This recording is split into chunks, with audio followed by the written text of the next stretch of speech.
fiscally responsible, financial geniuses, monetary magicians. These are things people say about drivers who switch their car insurance to Progressive and save hundreds. Because Progressive offers discounts for paying in full, owning a home, and more. Plus, you can count on their great customer service to help when you need it, so your dollar goes a long way. Visit Progressive.com to see if you could save on car insurance.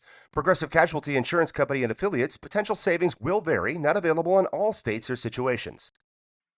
Josh has a level of optimism that you cannot beat out of him. And I appreciate it so much. And it's made me so much more optimistic myself. But optimism alone doesn't pay the bills, especially when creative work is unstable, undervalued, and the public often considers it a hobby and not a job. That's kind of always I think this is such an American thing also, is that before I was full-time doing comedy and writing, I was a preschool teacher and a tutor. Josh Gondelman is a stand-up comedian and TV writer. Maris Kreizman is a critic, author, and longtime champion of books and writers. Together, they've weathered the collapse of media jobs, the uncertainty of freelance life, and the emotional minefield of making things that matter in a world that doesn't always pay for that kind of work. What does it take to build a life and a relationship in the creative economy as a couple of creatives? Because sometimes making it work means supporting each other emotionally, financially, and professionally all at once. The creative economy is broken, but some people are still making it work. We're here to find out how. I'm Open Mike Eagle. And I'm Anna Marie Cox, and this is Past Due.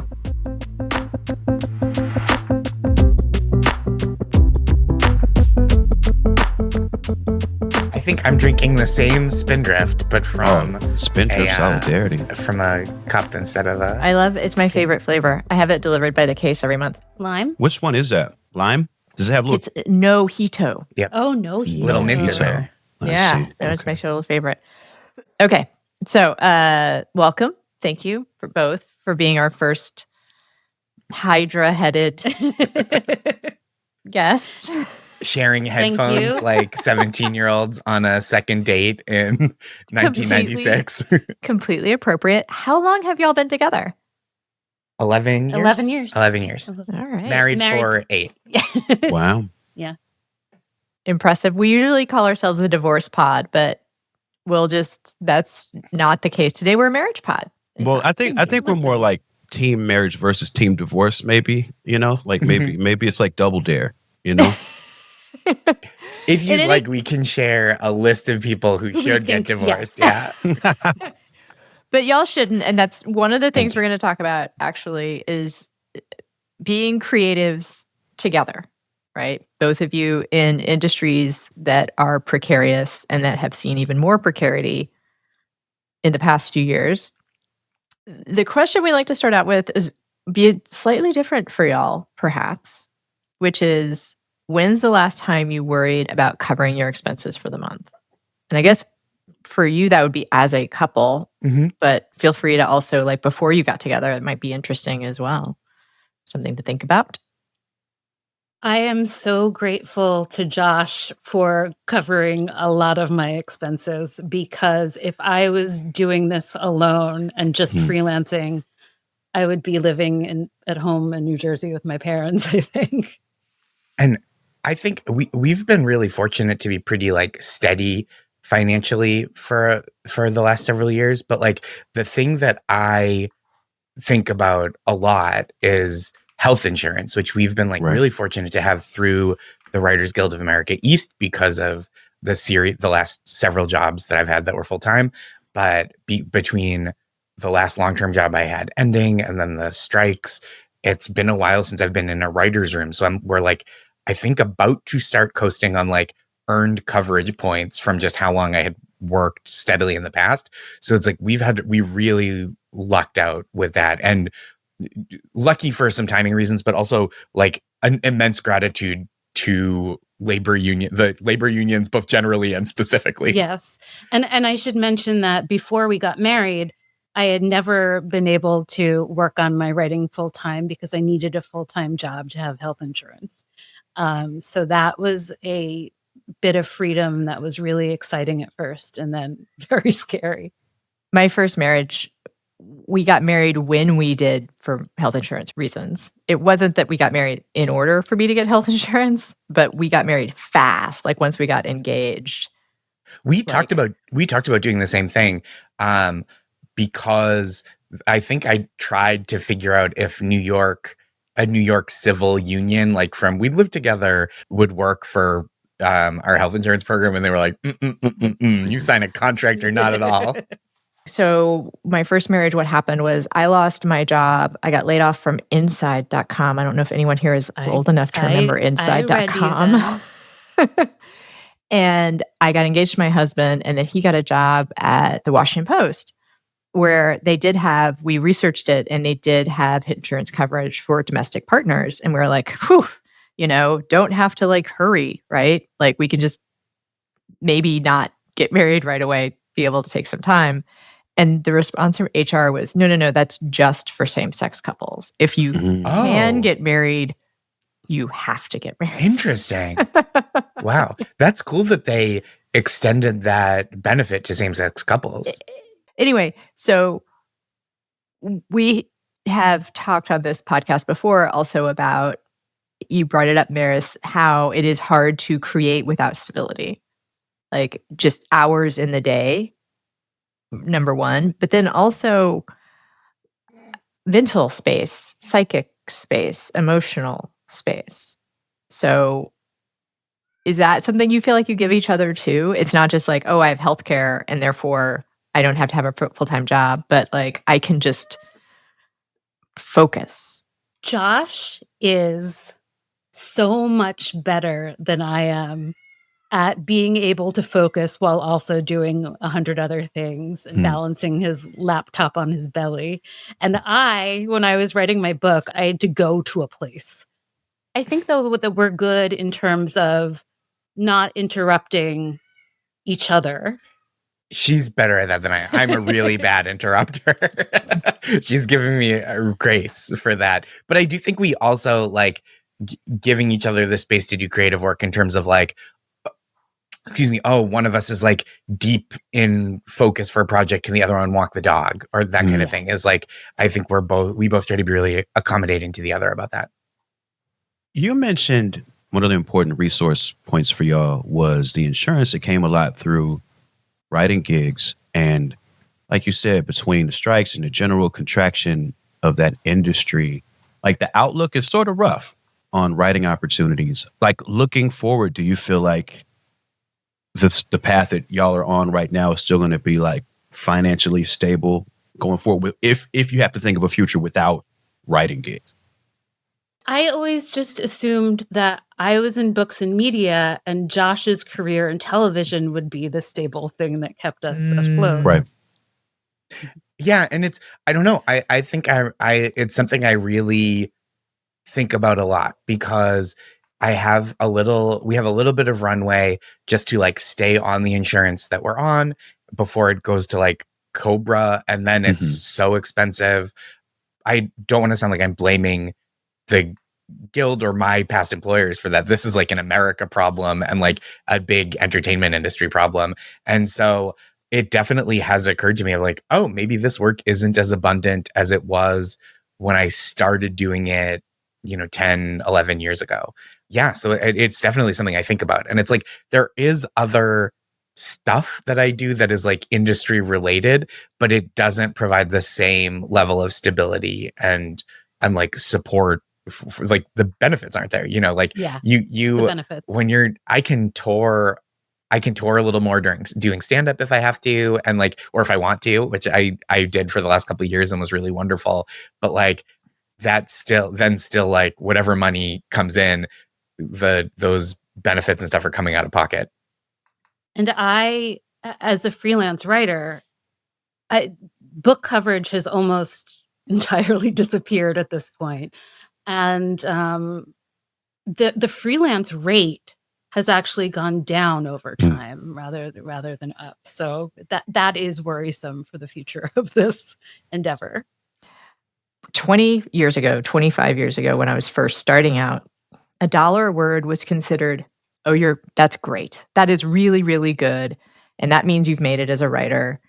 it's not like the most that someone will pay. Like there were people getting $3, $4, $5 a word if you're like at Esquire, if you're established writer at Esquire, or maybe the New Yorker. That is still, but those exact rates are now the same everywhere. Unless you're like a really big time, not just published, but regular best-selling author, maybe with like a few movie credits to your name, you might get a 6-figure salary at some place like the New Yorker or the New York Times. But like I command $1 a word sometimes. I'm a part of the Freelance Solidarity Project, and the book critics division. And for a long time, we thought that the best thing that we could do in terms of explaining the problem is saying that we should be getting $1 a word. Doesn't that sound right? And letting the rest of the world know that that is not what we make, you know? Yeah. Yeah. And it's just crazy to me that like, but I don't know, this isn't a question, this is just me venting, but like I had to fight for $1 a word at the places I'm at now. And I think about other people coming up who don't have 20 years of writing and reporting to point to. And like I saw an ad for basically, I'm going to call it a blogger for a well-respected politics magazine. Like daily news coverage was the way it was described. And it was like producing 4 or 5 small articles, like following daily coverage. And I believe the pay was something like $5,000 a month, maybe $3,000 a month. Imagine that. Like, Yeah, a friend of mine, I'm on a small group chat with 2 friends who are writers in different kinds of, not TV writers, but are professional writers for a long time. And we have a complaining group chat. And one of them sent I'll name names. It's Newsweek is looking for a culture writer. The salary was like $60,000 to $65,000 a year in New York City. And in the 18 hours since the listing had been posted, there were 100 applicants. yeah. And so that's like kind of how tough the situation is, where it's like, that's not really money to live on in this city. And many places, I think many cities, especially across the United States. And that's just like, they didn't have any shame saying that that's what they were offering. It's kind of funny to me. Like, I mean, it makes sense, I guess, if you are somewhat familiar with the industries, that I think going to someone and being like, yeah, it's two married creatives and this one with a solid career is the comedian.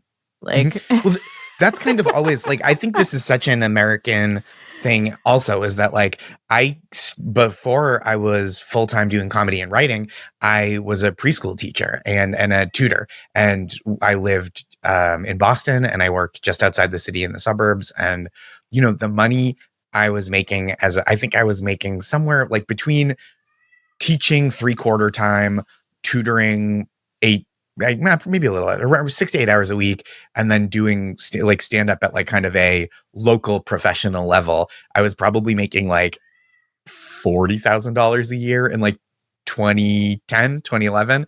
And I was like, well, if that's what I'm going to make, and I can always go back to doing that if I want, why not take the risk? And like, what am I going to make less than that? And if I do, then I can just get a regular job again. And so it like felt more stable, just because the ceiling on being an educator is so low, which is like tragic and unjust for the people that do that job. And I was also a teacher. So I was in a similar position.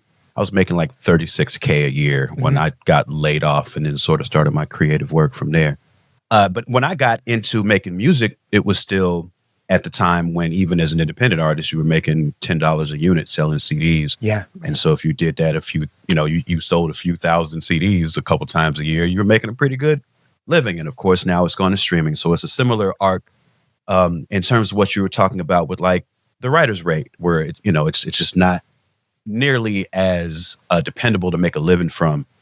And so I constantly find myself in a state where I still, even to this day, I get 5 to 7 job posting emails a day, because I'm always like, This life doesn't always feel so great. What's going on over there? And I'm very curious for you two as a creative couple. Like, when's the last time somebody freaked out and said, I'm leaving this behind and I'm going to corporate America, and what was that conversation like? I mean, I tried to go to corporate America pretty recently.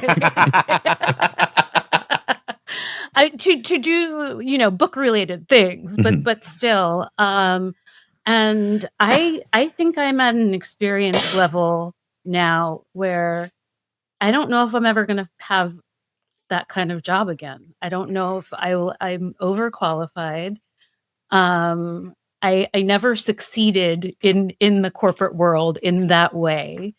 And trying to break in now feels almost more difficult than having a nice creative profession. Push hasn't come to shove yet, but I have started to kind of like game out like how long do we have with our current situation, and like what do I do? Right. Do I like strategize? What is it that I do that I can get people to pay me directly for and make up a little of the shortfall that way? Because like I can still always do some stand up if that's what I want to do. I can, a little freelance writing, but that's, as Maris talked about, not a ton of money. And then it's like, okay, do I do the kind of Patreon, activate the financial, you monetize my newsletter that I've just been giving away for free so I can get people in the door to like share the bigger work stuff? And then is it also like, okay, do I go back to tutoring and just kind of quietly do that for money on the side so I can have something flexible that supports the creative work? Because it's like, I think there are a lot of people that are hung up in this place where it's like, oh, I'm doing creative work at a level that like maybe used to pay the bills, right? But now requires supplementary income.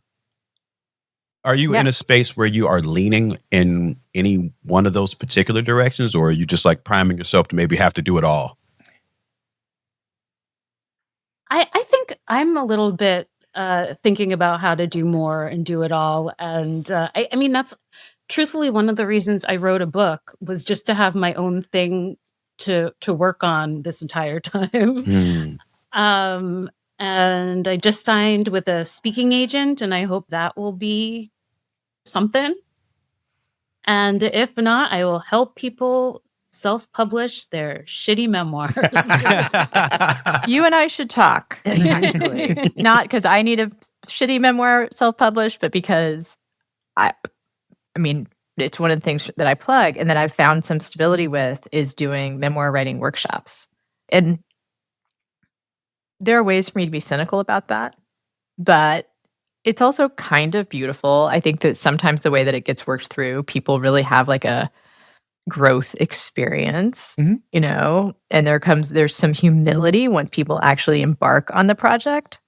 Like the leap between, I think I should write a memoir and, oh my God, I actually have to write it, can lead to people to be like, oh, yeah. Not so easy, is it? It's not easy. And who am I? Like, what is it that I'm trying to get at from this? I taught stand-up before, like years and years ago when I still lived in Boston. I taught a stand-up class. I think I did a couple different, couple sessions over the course of a year or so.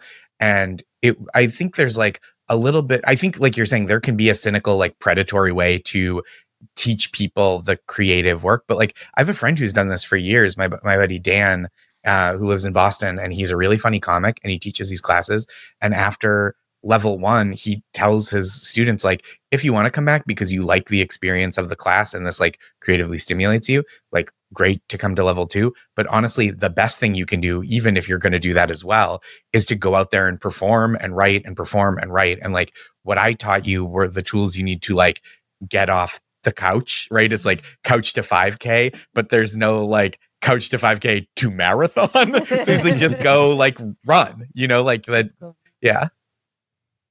And that can be incredibly, for me, I found that teaching those things feeds back into the work that I do in a really cool way, right?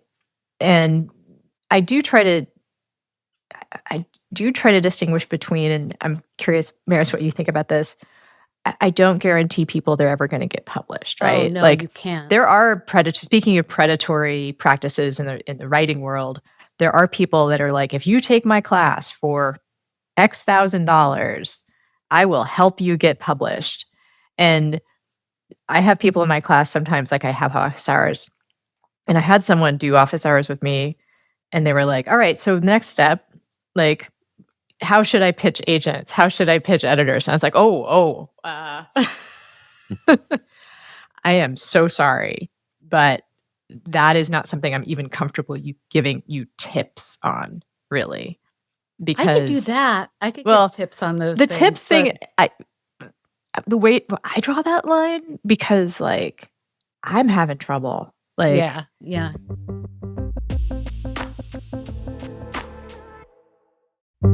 This episode is brought to you by Factor.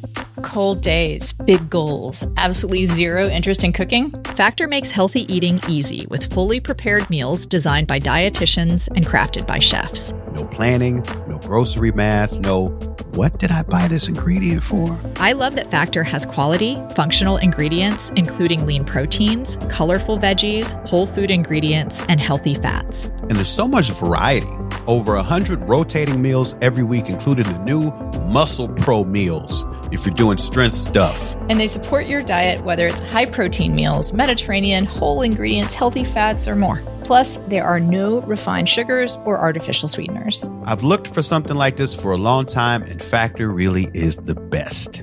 It's good food that tastes great and is ready in about 2 minutes, always fresh, never frozen, no prep, and no stress. Head to factormeals.com/pastdue50off. That's 50 off. And use code PASTDUE50OFF to get 50% off and free breakfast for a year. Eat like a pro this month with Factor. New subscribers only, varies by plan, 1 free breakfast item per box for 1 year while subscription is active.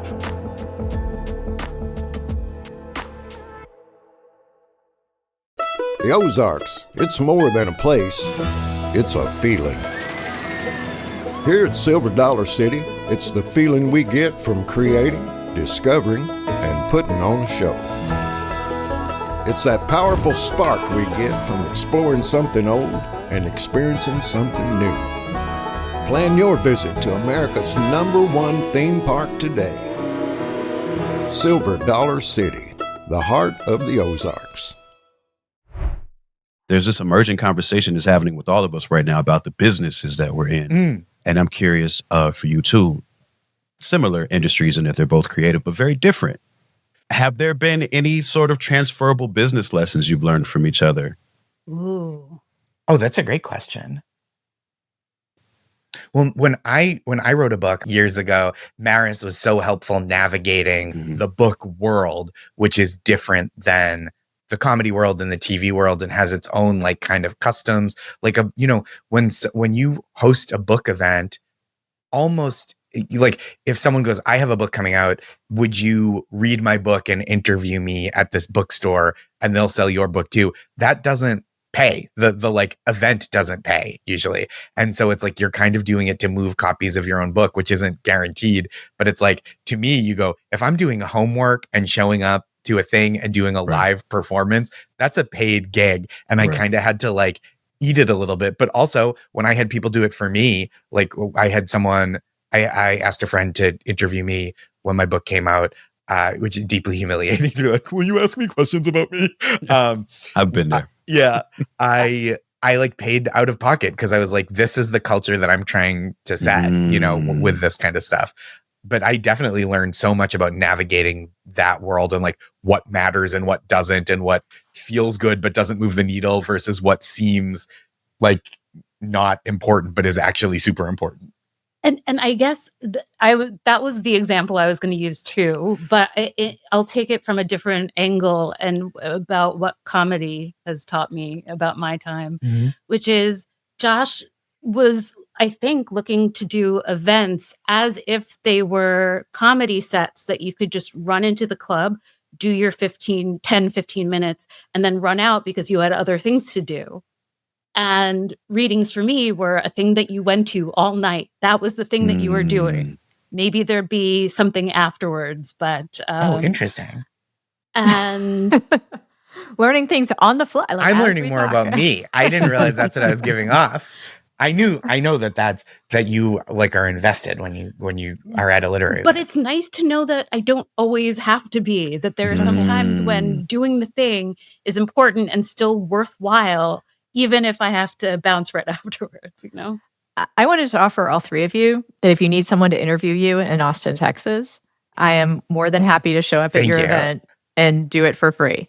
That's very kind and generous. That's my in-kind contribution to the careers of three people who I respect very much. And I would offer the same to these three people, but no one else. Well, this offer is always on the table for you all as well. It's always, but it's such an interesting, different thing. I feel like also I'm always, and I don't know if this is cross industry or just that I have a bad personality, but I'm kind of always nudging Maris to be like, you should tell people what you want. Like if you're like, oh, I'd like to be on this podcast, you should email them and say like, hey, if you're looking for new guests, I would really love to talk with you about this. And I think the work I've been doing is compelling. And I'm like, I wouldn't say I'm relentless about it, but I would say I've like gotten more assertive with practice. Both of you all work in creative fields. Both of you are very supportive of each other. Both of you have learned from each other. There is a big difference between you two. And one of you is a woman and one of you is a man. Mm-hmm. And women, I think, have a much harder time asking for what they want. And that's just like, it's pushed into us from like, as soon as you show your sex characteristics. And right? Certainly I'm aware of this. Mm-hmm. I know it's happening. Yeah. I'm against this. And yet. And it is also something, not that it's the same at all, but I did have to like unlearn a little bit of like, no worries if not culture. Yeah. Like this is something I learned from my dad, who worked in a very different industry. My dad was a glazer. He's still alive, but he was a glazer. He doesn't do this anymore. So he like installed glass storefronts and like fixture, like he worked with glass using construction.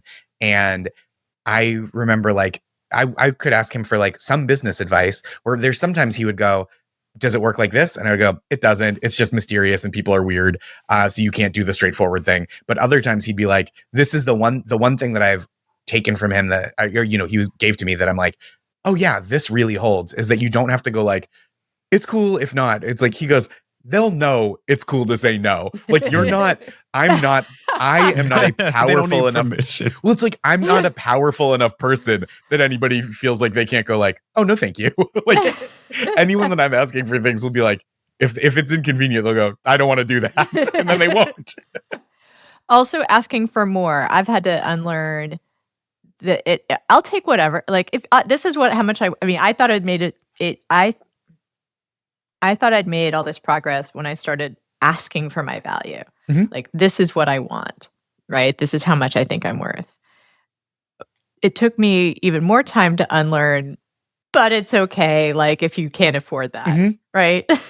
Like, I'll still do it if you can't pay me what I asked. I had a similar thing today where and I don't think this was this person's intent, because they were very transparent when I requested, but I got asked to do a live event and I sent an email and they said, what would your ask be for an honorarium?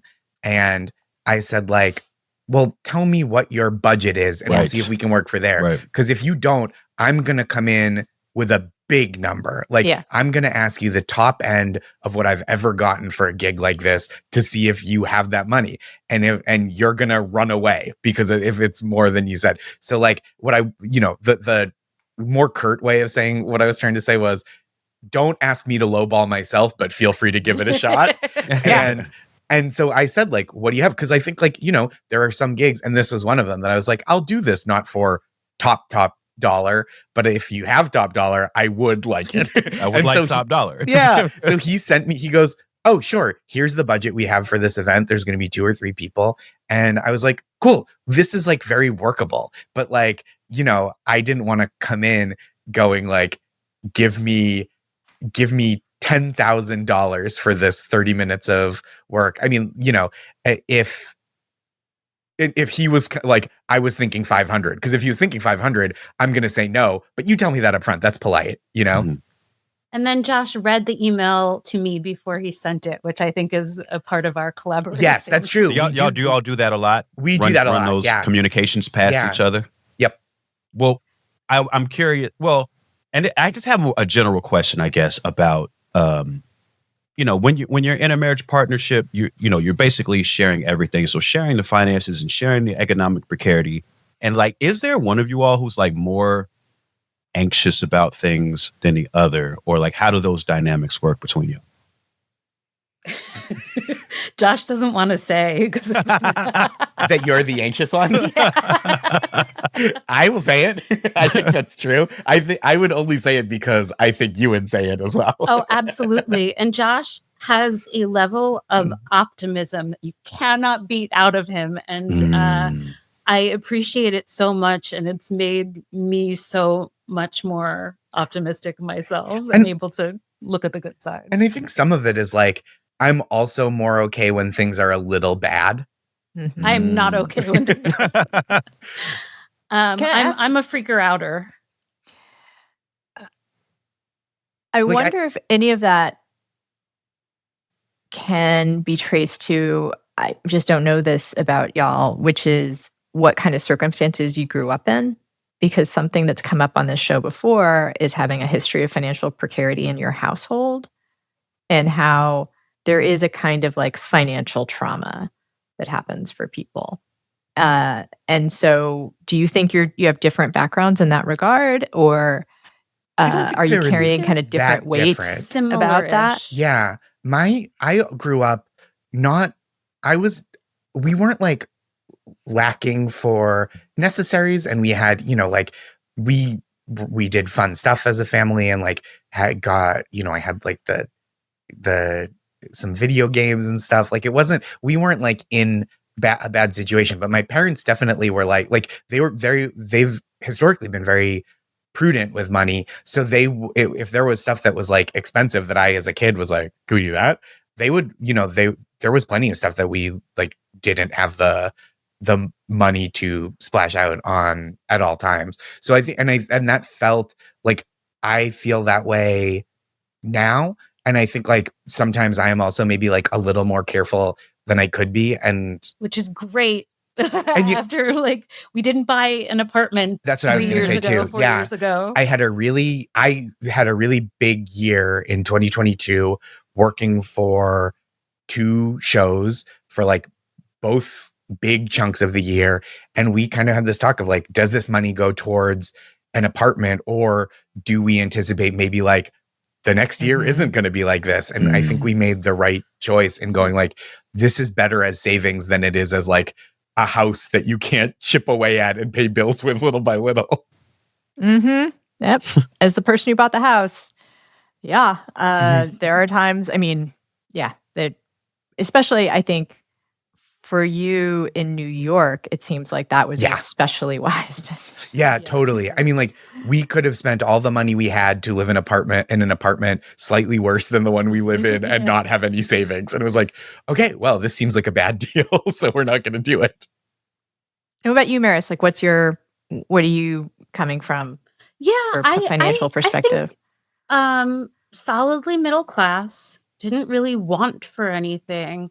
I would say that the one big distinction for me is that when I was 9, I was diagnosed with type 1 diabetes. And that is something that my parents threw money at. They were very happy to. And not only did they throw money at it, but we would also go to like a Broadway show after we saw my doctor or something. And that I have a part in my book. Just that was just one of the most generous things. Like when that money made a little difference to my And it also, I think, explains. And that's why I'm anxious. Yeah, I think it like explains too, like why some of the little things where it's like, if we're at an airport and there's we see on the screen, there's a 2-hour flight delay and we're not going to be late for anything. It's just going to be annoying. I think I have a little easier time going like, well, this will be unpleasant, but we're here together and we'll get where we're going. And I think like some of it is the chronic illness stuff where you're like, well, this is more uncomfortable on you than it is it's for not me. part of my plan. Yeah.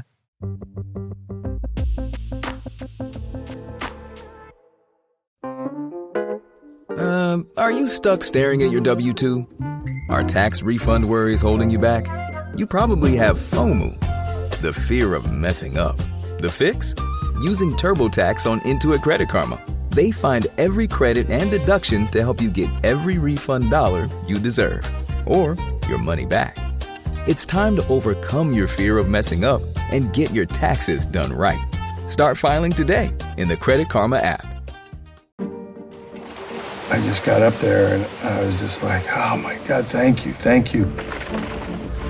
And then I heard, someone, anyone, please help. So he's like Superman being able to carry me off the mountain. The award-winning Tell Me What Happened podcast from OnStar is back. New emergencies, new heroes. Find out what happens in season 6 of Tell Me What Happened. Out now. If you want more from Josh and Maris, we got you. There's even more of our conversation waiting over at patreon.com/past2. In this week's bonus, Josh tells us how you actually make money releasing a comedy special on YouTube. And then they both answer the question every creative couple dreads. What do you do when your partner writes something you don't love? It's the kind of stuff creators usually whisper about behind closed doors. But they said it straight into our mics. Hear it all at patreon.com/past2. It's a very important part of our program to do the plugs. And I know you both have things coming out soon. So take as long as you like or you need to talk about all the various things that you would love to get our audience support on. I would like you to go first because you have more financial stakes to the project you have coming out. I have an essay collection coming out on July 1st called I Want to Burn This Place Down. All right. And it is very much about that, about looking around at the society we live in and thinking, fuck. That will be available wherever books are sold. I read the audiobook. I also have a newsletter called the Maris Review, which is a pun if you... and that's on Ghost, but if you go to themarisreview.com, you can find me there. And that's where I just talk about books all the time. I know you have a column at Lit Hub. Oh, yeah, I do have a column. And you're going on a book tour. Oh, that's right.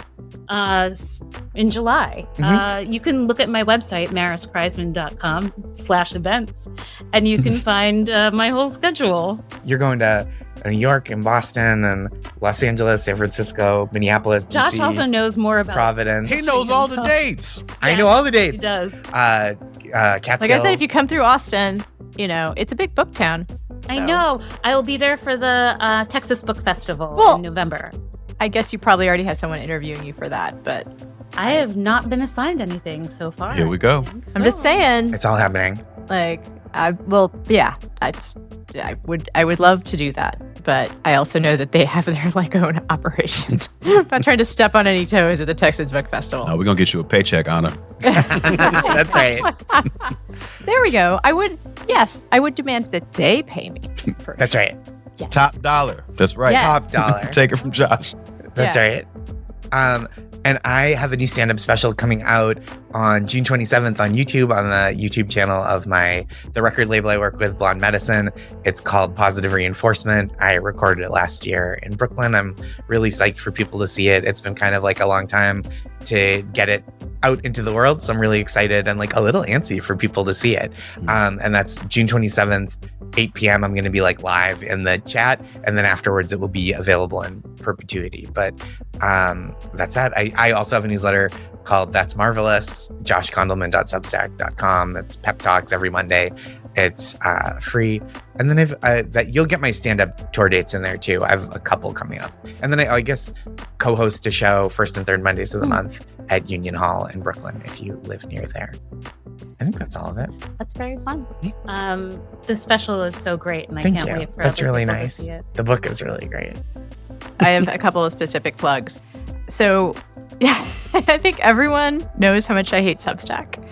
And newsletters, kind of, but I have a newsletter. You can find it at newsletter.annamariecox.com. And I had an edition go kind of viral last week because it's about the financials of Substack and how they are not good and what I think it means for the future of the platform and how it's inextricable from what people kind of know as the Nazi problem on Substack. The short version is they're not going to be able to continue as a company unless they continue to accept all comers. And I think that's going to be a mess. Anyway, I lay it up really clearly. So newsletter.annamariecox.com. The name of that newsletter is Substack Did Not See That Coming. So thank you. And then I have a new writing workshop that will be starting in September, and you can find out more about that at annamariecox.com. Also all the socials on the socials. I love that you burned down Substack and a newsletter. Yep. I think that's a lot of fun. I am happy Not for a your Substack arson. Newsletter. I know. Okay. But Yeah, you left the house before you burned the house Yes, down, I which did. is very smart for staying alive. I applaud that. I applaud that decision making. I am putting out an album. As you hear this, it'll be out Friday, July 11th. My tour technically starts July 9th with the first show here in LA at the Echo. So Neighborhood Gods Unlimited is the name of the album. You'll be able to hear it everywhere. Actually, midnight, the night of the 10th. So check that out. It'll be in your phone already if you go to the appropriate app and search for it, because that's how music works these days. But I also have vinyl editions available over on Bandcamp, which is good for helping me stay alive, because Spotify doesn't care if I live or die. So if you like it, don't just download it. Get a vinyl record, and you can just treat it as art, right? Yes, you can. You can just put it on the wall and look at it. That's right. You don't have to buy, unless like you start a collection, don't necessarily have to buy a record player. Just like, it's a beautiful piece of art. There it is. Yeah. I really like your art direction. Do you do that yourself? Pretty much, yeah. Pretty much. Pretty much. I like your sensibility. Well, It's good. thank We work you. together because, yeah, it'd be problematic if we didn't like each other's sensibilities. That would Anyway, be bad. It would be bad. we are on Patreon at patreon.com/pastdue, and you get bonus content there and also join our Discord. And then next week on the show, we're going to be talking to Sam Sanders, one of my favorite voices in podcasting. This So was great to see you and both. so Yeah, good this Great is to really see nice y'all stuff. too. Excellent.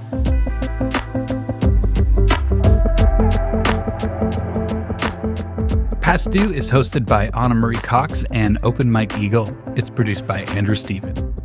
You can find more at pastduepodcast.com. Help support the show by joining our Patreon at patreon.com/pastdue. You'll get bonus content, extended interviews, and more. As always, if you like what we're doing, another way to help is by subscribing, sharing the show, and leaving us a review.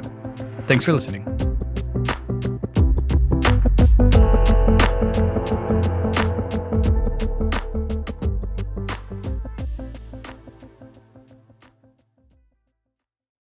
Not all darkness is dangerous. Sometimes it's the doorway to becoming whole. On the brand new podcast, The Shadow Sessions, hosted by me, Hibab Al-Faqih, a psychologist and trauma expert, we shed light on the hidden corners of the human experience. Through raw, unfiltered conversations from the edge of healing, The Shadow Sessions invites you to do the deeper work that leads to real change. Follow The Shadow Sessions wherever you're listening now. Sometimes it feels like red and blue states are just as divergent as post-World War II East and West Germany. So what can the US learn from German political history in order to create a more perfect union? Find out on the new season of The Future of Our Former Democracy, the Signal Award-winning podcast for more equitable democracy and large media. Hosted by me, Colin Cole, and Heather Villanueva. It's time to rethink democracy. So follow The Future of Our Former Democracy wherever you get your podcasts.